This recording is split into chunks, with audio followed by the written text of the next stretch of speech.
제가 19절, 20절 읽고요. 21절 다 같이 읽겠습니다. 그러면 내가 내게 이르기를 어찌하여 그분께서 여전히 허물을 찾으시느냐? 왜냐하면 누가 그분의 뜻을 거역하였느냐 하였느냐 하리라. 아니라 오 사람아, 내가 누구이기에 하나님께 대꾸하느냐?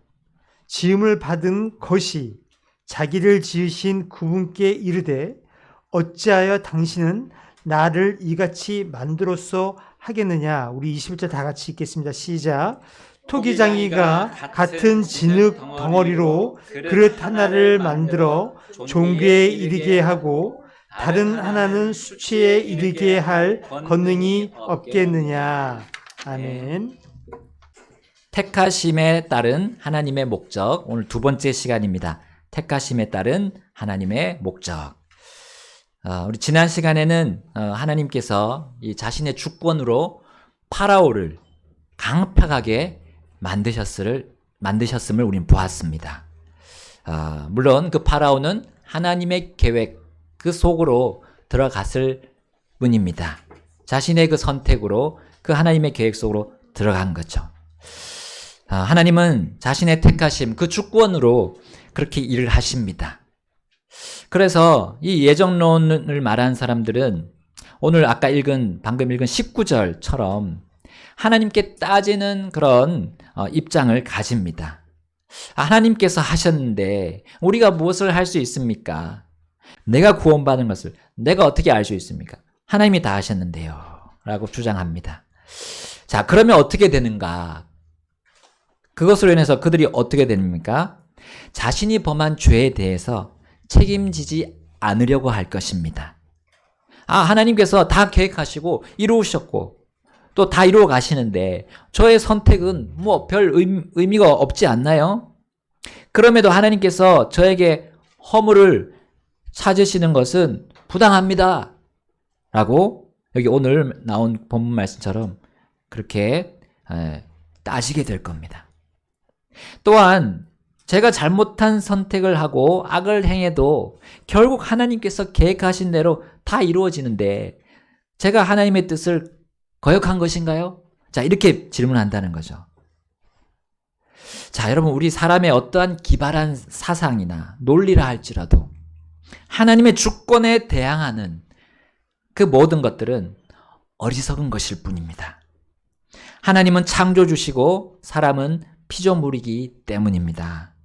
자, 그래서 바울은 오늘 본문 20절, 21절에서 하나님의 주권이 이 바로 창조주의 권능과 일치한다는 것을 가르쳐 줍니다. 그래서 하나님께서는 지음받은 내가 너를 지은 나에게 저를 왜 이렇게 만들었습니까? 라고 말할 수 없지 않느냐라고 오늘 말씀해 주시는 것이 20장 후반부입니다. 지음을 받은 것이 자기를 지으신 그분께 이르되 어찌하여 당신은 나를 이같이 만들었소 하겠느냐. 자, 그러나 우리는 종종 말합니다. 내 눈이 왜 이렇게 작지?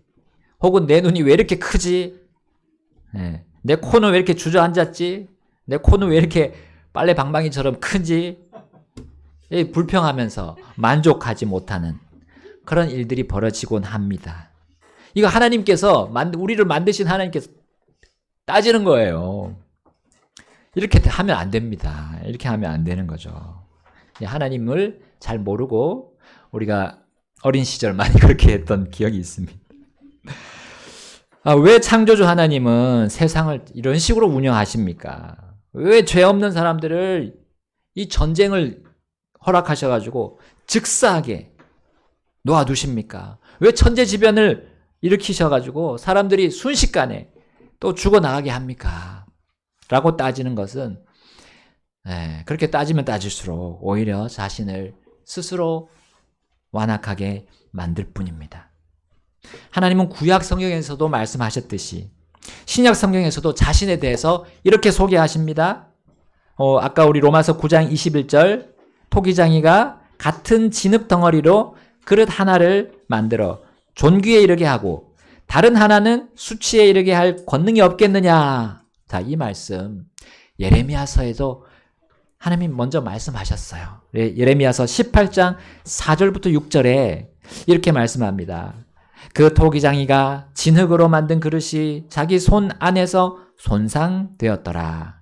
이에 그가 다시 그것으로 다른 그릇을 만들되 그 토기장이가 보기에 좋은 대로 그것을 만들더라. 우리 많이 들었던 그 구절이죠? 작년에 성경 암송이었습니다. 자, 그게 18장 4절이었고 18장 5절 6절에 이렇게 말씀합니다. 그때 주의 말씀이 내게 임하여 이르시기를 주가 말하노라. 오 이스라엘의 집아, 내가 너희를 가지고 이 토기장이처럼 할 수 없겠느냐?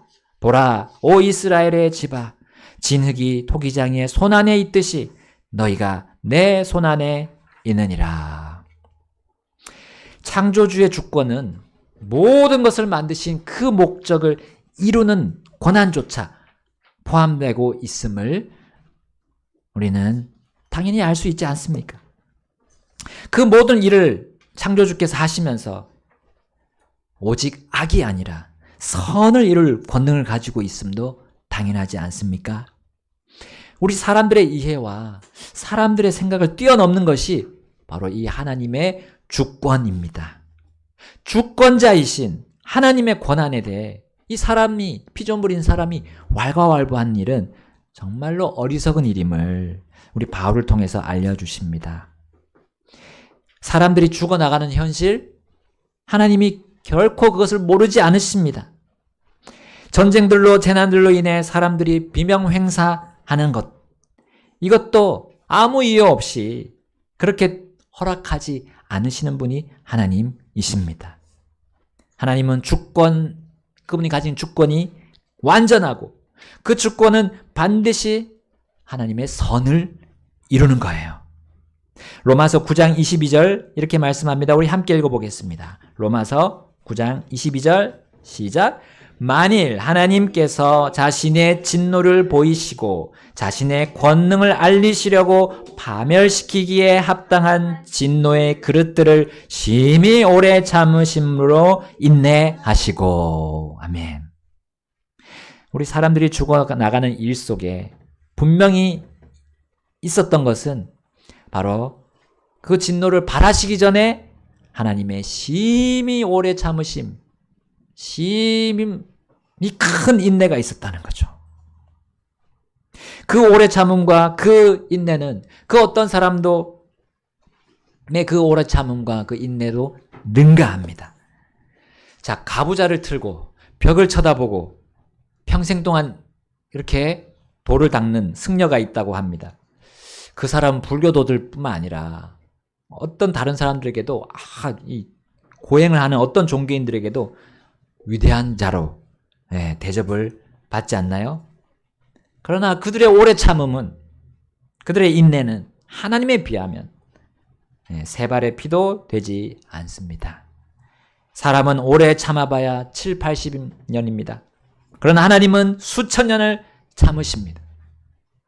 사람의 판단으로 마땅히 즉각적인 처벌을 받아야 할 그 사람도 하나님은 즉결 심판하지 않으시고 인내하십니다.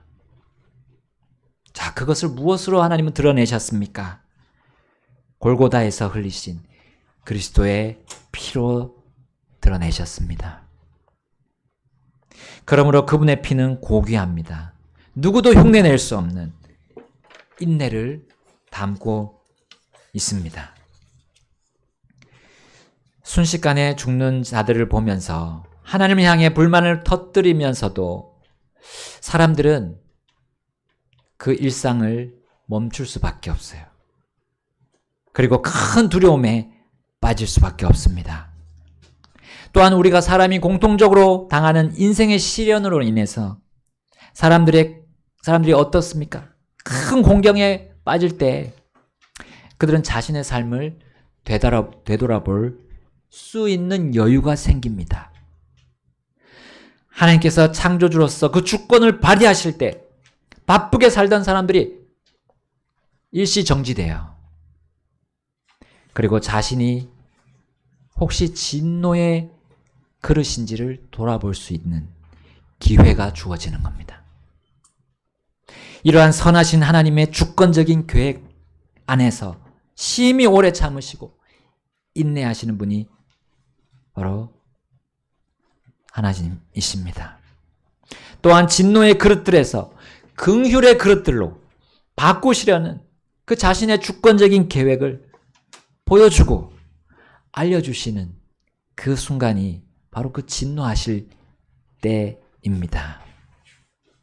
9장 23절에 이렇게 말씀하고 있습니다. 다 같이 읽어보겠습니다. 9장 23절 시작. 또 그분께서 영광을 받도록 예비하신 긍휼의 그릇들에게 자신의 영광의 부요함을 알리고자 하셨을지라도 어찌하리요. 진노의 그릇을 긍휼의 그릇으로 변화시키는 주권자 하나님을 여러분 우리 사람은 오히려 찬양해야 됩니다. 하나님은 이런 자신의 주권을 믿는 것이 자신을 의심하고 믿지 않는 것보다 훨씬 나음을 말씀하고 계십니다. 그러므로 성도는 구주 되신 예수님께서 바로 주권자이심을 계속 알아가면서 자신을 성화시킬 수 있습니다. 성도는 긍휼의 그릇들이 되어서 하나님의 영광의 부요함을 알리는 그분의 계획 속에 들어와 있기 때문이에요. 그분의 주권이 얼마나 우리를 거룩함에 이르게 하는 권능이 있습니까? 악조차도 합력해서 선이 되게 하시는 그 하나님께서 우리를 이 일에 부르셨다는 것을 잊지 맙시다. 24절에 이렇게 말씀합니다. 심지어 우리에게도 그러하니 곧 그분께서 유대인들 중에서 뿐만 아니라 이방인들 중에서도 부르신 자들이니라. 아멘. 하나님은 유대인이든 로마인이든 이방인이든 차별 없이 택해서 부르시는 거예요. 자신의 그 주권을 가지고 부르시는 겁니다. 유대인들이 이 시온주의를 주창하고 자신들이 선민이나 지켜 세우면서 다른 민족들을 이방인들을 개처럼 취급하는 거. 그런 일이 있었죠? 예수님 당시에부터 있었습니다. 그 훨씬 그 전부터 있었습니다. 하나님의 주권을 잘못 적용한 예죠. 이것이 바로 하나님의 주권을 자신의 마음대로 적용했습니다. 혹은 이 유대인들을 핍박하고 많이 죽인 이 독일의 나치주의, 그거는 국수주의라고 할 수 있습니다. 국수주의를 내세워서 유대인들을 비방하고 그들을 사람 취급하지 않는 것, 이것도 역시 하나님의 주권을 잘못 적용한 예입니다. 시온주의, 국수주의는 서로 대립하는 극단의 양상입니다. 그러나 그들 모두는 하나님의 높은 그 주권을 낮은 사람의 권력과 권세로 끌어내려 적용한 점에서는 같다는 거죠. 그래서 우리 극단은 죄다라고 조나단 에드워즈가 말했습니다. 이거 어디서 무엇을 두고 한 말입니까? 하나님의 주권과 그분의 말씀을 사람의 생각으로 평가하고 억지로 해석하려는 것에 두고 한 말입니다. 억지로 하면 극단으로 빠집니다. 베드로는 이러한 극단적인 사상들에 대해 무엇을 말했습니까? 베드로후서 3장 15절 16절에 말씀하고 있습니다. 우리 같이 베드로후서로 가보겠습니다. 또 우리 주의 오래 참으심이 구원인 줄로 여길지니 심지어 우리의 사랑하는 형제 바울도 자기가 받은 지혜대로 너희에게 이같이 썼고, 함께 읽겠습니다. 또 그의 모든 서신들에서도 이러한 것들에 관하여 그 안에 말하였으되 그 안에 이해하기 어려운 것들이 더러 있으므로 배우지 못하고 불안정한 자들이 다른 성경 기록들도 왜곡하는 것처럼 그것들을 왜곡하다가 스스로 파멸에 이르느니라. 아멘. 바울의 서신에서도 언급한 것을 이 자신도 말한다고 베드로는 설명했습니다. 그는 하나님의 주권이 담긴 이 성경 기록들을 사람이 사적인 해석으로 왜곡하는 일들이 있다고 했어요. 그들의 모습들이 바로 여기 베드로후서 앞에서 쭉 나옵니다. 하나님의 말씀들에서 이해가 안 되니까, 사람의 머리로 이해 안 되니까 불신하는 거죠. 거부하는 거죠. 그것이 동기가 돼서, 불신이 동기가 돼서 그들은 잘못된 해석을 하고 극단으로 치닫는 겁니다. 이것의 끝은 뭐라고 했습니까? 파멸이라 했어요. 파멸. 여러분, 우리 성경적 교리에서 극단적으로 치우치는 거에 이 칼비니즘의 예정론이라고 우리 지난 시간에 보았습니다. 말씀을 왜곡하는 거죠. 또 어떤 성경 구절에 대해서 오직 한 가지의 해석만 하려는 극단적인 주장도 바로 하나님의 말씀 왜곡하는 겁니다. 여러분, 문맥적으로 우리가 해석할 수 있고 또 성경 전체적으로 해석할 수 있는 구절이 있습니다. 그 두 가지가 다 맞을 때, 모순이 안 될 때는 두 가지 다 하나님의 뜻이고 또 하나님의 교리가 될 수 있습니다. 그럼에도 불구하고 문맥만으로 주장하거나 또 성경 전체로만 주장해서 이 쓸데없는 소모전을 펼치기도 합니다. 하나님께서 이 두 가지를 다 보여주시는데 이 진리를 또 거부하기 때문에 그런 소모전을 펼치는 겁니다. 다 예를 들면 요한복음 3장입니다. 요한복음 3장에 나오는 물에서 나는 거듭남, 물에서 나고 성령에게서 나지 않으면 내가 하나님의 왕국을 볼 수 없느니라 한 그 구절. 이 물은 무엇이냐 하는 거예요. 자, 문맥적으로 보면 물은 그 앞에 나오는 니고데모가 말한 것처럼 어머니 뱃속에 들어갔다 나오는 거, 그거를 받아서 예수님이 설명하시는 거죠. 그러니까 그 문맥적으로 보면 그 물은 엄마의 배, 임신한 엄마의 배에 있는 양수입니다. 또한 성경 전체로 보고자 하면 그 물은 하나님의 말씀이죠. 그것이 한쪽으로 해석될 필요가 없습니다. 그 부분은. 두 가지 다 해석해도 성경 전체적으로 모순이 없어요. 자, 또한 우리 지난번에 같이 보셨던 창세기 22장 8절. 거기에 나오는 영어 표현 역시도 우리 두 가지로 볼 수 있습니다. 친히 하나님께서 예비하신 것이라고 볼 수도 있고, 또 하나님이 직접 그 번제 헌물이 되신 것으로 우리 볼 수 있습니다. 그 두 가지 다 얘기해도 성경적인 모순은 없기 때문입니다. 자, 우리가 인생에서 일어나는 또 모든 문제들, 여러 가지 문제들도 극단적으로 쏠릴 이유가 없어요. 하나님께서는 대전제적으로 구약에 말씀하셨습니다. 오른쪽으로나 왼쪽으로나 치우치지 말라. 이거 주권적인 하나님의 말씀입니다. 극단은 결국 하나님의 주권과 하나님의 완전한 말씀을 반대하는 쪽으로 흐르게 되어 있어요. 극단은 죄라는 마침표를 찍게 되어 있습니다. 하나님의 영역에 사람의 손을 뻗치는 일이 없도록 해야 합니다. 하나님은 모든 권력의 주권자이십니다. 모든 권력을 또 폐하시는 그런 주권자이십니다. 우리 심지어 사악한 그 파라오를 사용하셨잖아요.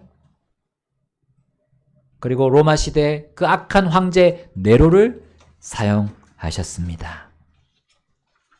하나님의 주권을 넘어서는 사람의 극단적인 주장이 우리 삶의 실행의 기준이 되어서는 안 됩니다. 그러면 우리가 어디 속으로 들어갑니까? 혼돈 속으로 들어가는 거예요. 하나님의 진리가 분명한데도 그거를 보지 못하는 일이 벌어지기입니다. 이게 극단의 무서움이라는 사실이죠. 오늘 본문 로마서 9장으로 다시 돌아가겠습니다. 9장 25절부터 26절 우리 함께 읽어보겠습니다. 9장 25절부터 26절 9장 25절부터 26절 유대인들은 이방인들을 하나님의 백성으로 인정하지 않았죠? 그러나 하나님 뭐라고 하셨습니까? 호세아서에서 이렇게 기록되어 있다고 바울은 말했습니다. 25절, 26절 읽겠습니다. 시작. 그분께서 호세아의 글에서도 이르시되 내가 내 백성이 아닌 자들을 내 백성이라 부르고 또 사랑받지 못한 그녀를 사랑받는 자라 부르리라. 또 이 일이 일어나리니 곧 너희는 내 백성이 아니라 한 그곳에서 곧 거기에서 그들에게 이르시되 그들이 살아계신 하나님의 자녀들이라 불리리라 하심과 같으니라. 아멘. 하나님은 한국 사람이든 북한 사람이든 혹은 중국 사람이든 대만 사람이든 혹은 유대인이든 모슬렘이든 사랑받지 못한 자를 사랑받는 자라 부르기를 원하신다는 거예요. 이것이 하나님의 주권입니다. 좌나 우로 쏠리지 않도록 우리는 하나님의 주권을 신뢰합시다. 하나님은 우리보다 훨씬 더 똑똑하시니까요. 하나님은 우리보다 훨씬 더 영리하십니다. 하나님은 주권으로 마귀의 자녀를 자신의 자녀로 부르기를 기뻐하시는 분입니다. 이것이 바로 택하심에 따른 하나님의 목적입니다. 이 모든 하나님의 주권에 따른 계획의 그 신뢰가 오늘 본문에 이스라엘이라고 얘기해주고 계십니다. 그래서 바울은 또다시 이스라엘을 언급합니다. 로마서 9장 27절 함께 읽겠습니다. 시작. 또 이사야가 이스라엘에 관하여 외치되 비록 이스라엘 자손의 수가 바다의 모래 같을지라도 남은 자만 구원을 받으리라. 아멘. 이스라엘 사람들은 기본적으로 자손을 얼마나 많이 낳고 있습니까? 우리 또 모슬렘도 자손의 수를 많이 늘리고 있다고 합니다. 우리 미국에 계신 침례 성도님들도 많이 낳는 걸 우리는 봅니다. 낳을 수 있을 만큼 자손을 낳는 거 나쁜 일이 결코 나쁜 일이 아닙니다. 하나님의 창조 질서, 그거는 노아 시대 전이나 노아 시대 그 홍수 후나 똑같잖아요. 번성해서 사람들이 번성해서 땅을 채우는 겁니다. 자, 우리나라 인구 절벽에 대한 문제가 막 지금 여전히 아직도 이슈가 되고 있습니다. 그래서 어떤 분 부영 그룹에 거기서는 아이를 낳으면 1억 주고 또 새까지 낳으면 집을 준다고 하더라고요. 아파트를 주고. 그 정도로 지금 국가적인 큰 위기라고 봅니다. 이 인구가 줄어든다는 건요. 국가는 국민이 있어야 소멸되지 않고 번성하는 것이 당연한 겁니다. 그러나 이게 영적인 부분에 가면 영적인 부분에 이걸 적용하면 조금 이상해져요. 인원을 늘리고 국가의 세력을 키우는 것으로 이 유대인들은 하나님의 그 권능인 구원을 끌어오려고 했던 거예요. 아무리 민족의 수가 많아지고 국가가 부강하게 된다고 해도 그것이 자신들을 하나님의 구원으로 이끌 수는 없습니다. 하나님이 그들을 구원하신 게 그들의 수가 많아서였습니까? 그 수 때문에 그들을 구원하신 게 아니라고 되어 있습니다. 구원을 받기 위해서는 여기 나온 것처럼 남아 있어야 된다는 거예요. 남은 자만 구원을 받으리라 했어요. 자, 여기서 남는다라는 말은 사람의 혈통이 이어져서 자손을 대대손손 남기는 것을 말하는 것이 아닙니다. 하나님께서 주권을 가지고 창세전부터 알려주시고 그 일을 끝마치신 그 의 안에서 남는 것을 의미합니다. 의. 자, 그게 다음 구절에 나옵니다. 28절부터 30절입니다. 제가 28절 읽겠습니다. 이는 그분께서 그 일을 끝마치시고 의 안에서 그것을 단축시키실 것이기 때문이며 단축된 일을 주께서 땅 위에서 이루실 것이기 때문이라 하느니라. 또한 이사야가 미리 말하되 만일 만군의 주께서 우리에게 한 씨를 남겨두지 아니하셨더라면 우리가 소돔과 같이 되고 고모라와 같이 되었으리라 함과 같으니라. 다 함께 읽겠습니다. 그런즉 우리가 무슨 말을 하리요? 의를 따르지 아니한 이방인들은 의에 이르렀으니 곧 믿음에서 난 의라. 아멘. 아무리 사람 수를 늘려서 번성하여도 그것으로 그들이 의 안에서 남을 수 없음을 하나님은 말씀하십니다. 머리수를 늘려서 죽는 수보다 태어난 수가 더 많이 남다고 해도 하나님은 그것을 의로 보지 않으심이 당연하지 않습니까? 바로 사람의 행위로 구원을 받을 수 없음을 다시금 여기선 보여주고 있습니다. 그런데 유대인들은 그렇게 생각했던 거예요. 그 당시도 그렇고 지금도 이러한 생각을 가지고 있기 때문에 그들이 눈이 멀게 된 겁니다. 시오니즘을 고수하면 고수할수록 그들은 하나님의 의를 받아들일 수 없어요. 오직 남는 자, 곧 구원받는 자가 되려면 믿어야 합니다. 자, 그 말씀은 이미 그들의 조상들에게도 하나님이 말씀하셨어요. 이사야, 여기 나오는 이사야에게도 말씀하셨고, 그 전에 또 다윗에게도 말씀하셨고, 또 더 올라가면 모세에게도 말씀하셨고, 아브라함에게도 다 그 의에 대해서, 믿음에서 난 의에 대해서 말씀하여 주셨어요. 그러므로 바울 당시 구원을 받지 못한 유대인들, 그들에 대해서 바울은 그분의 주권의 말씀에 따라서 이제 이렇게 결론을 내립니다. 31절, 32절, 우리 33절까지 읽겠습니다. 제가 먼저 읽겠습니다. 그러나 의의 법을 따라간 이스라엘은 의의 법에 이르지 못하였도다. 무슨 까닭이냐? 이는 그들이 믿음으로 그것을 구하지 아니하고 오히려 율법의 행위들로 말미암아 되는 것처럼 구하였기 때문이라. 이는 그들이 그 걸림돌에 걸려 넘어졌기 때문이니. 함께 우리 33절 읽겠습니다. 이것은 기록된 바 보라, 내가 걸림돌과 실족하게 하는 반석을 시온에 두노니 누구든지 그를 믿는 자는 부끄러움을 당하지 아니하리라 함과 같으니라. 아멘. 이미 기록된 바 있습니다. 이미 알려주신 내용이에요. 이미 알려주셨어.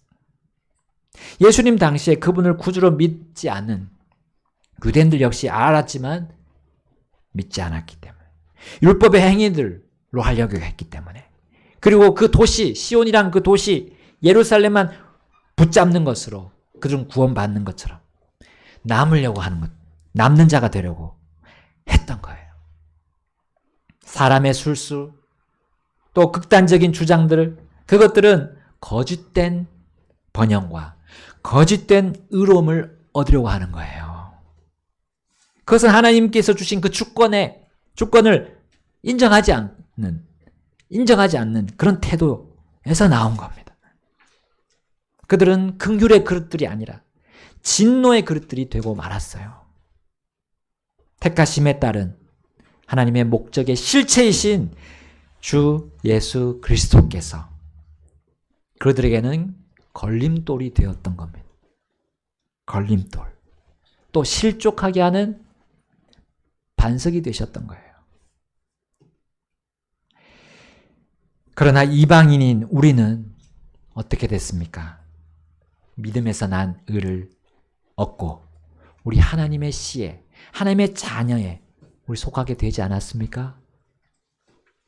우리는 긍휼의 그릇이 됐습니다. 원래는 진노의 그릇이었지만 주 예수 그리스도께서 주권자이심을 믿었고 그분의 주권에 내 인생을 완전히 맡겼기 때문입니다. 자, 그러므로 우리는 부끄러움을 당하지 않으리라는 그분의 주권적인 말씀을 온전히 적용받고 있어요. 여기서 우리는 빠져나갈 아무런 조건이 없습니다. 우리는 부끄러움을 당하지 않으리라는 그분의 주권적인 말씀에 적용받고 있습니다. 그래서 우리는 그분의 주권에 따라서 무엇을 해야 되겠습니까? 믿음의 대를 이어나가야 됩니다. 사라질 혈통의 대가 아닌 믿음의 대에 우리가 투자를 해야 됩니다.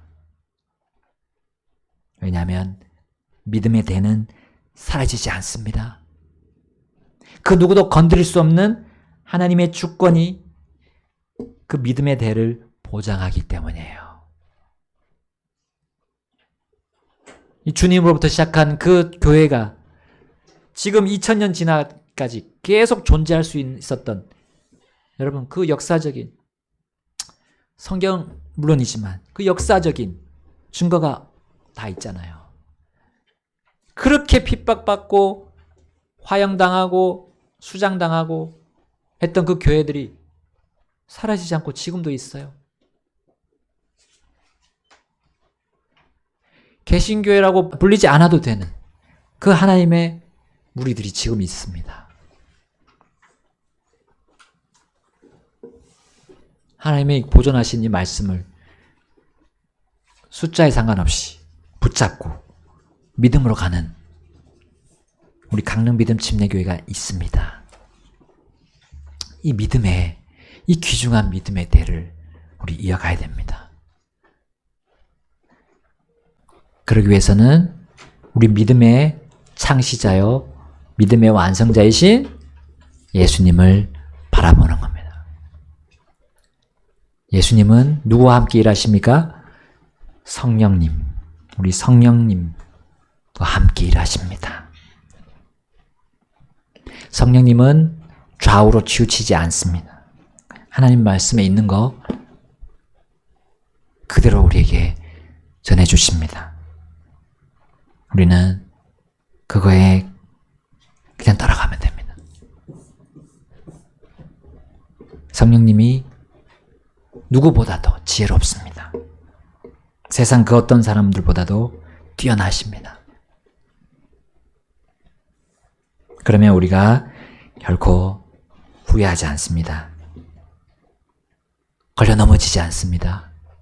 주님 때문에, 주님의 말씀 때문에 마음 상하고 주님 말씀 때문에 토라지고 그런 일 없어요. 성령님께 굴복하면 됩니다. 그러면 깨끗하게 말끔하게 정리가 될 것입니다.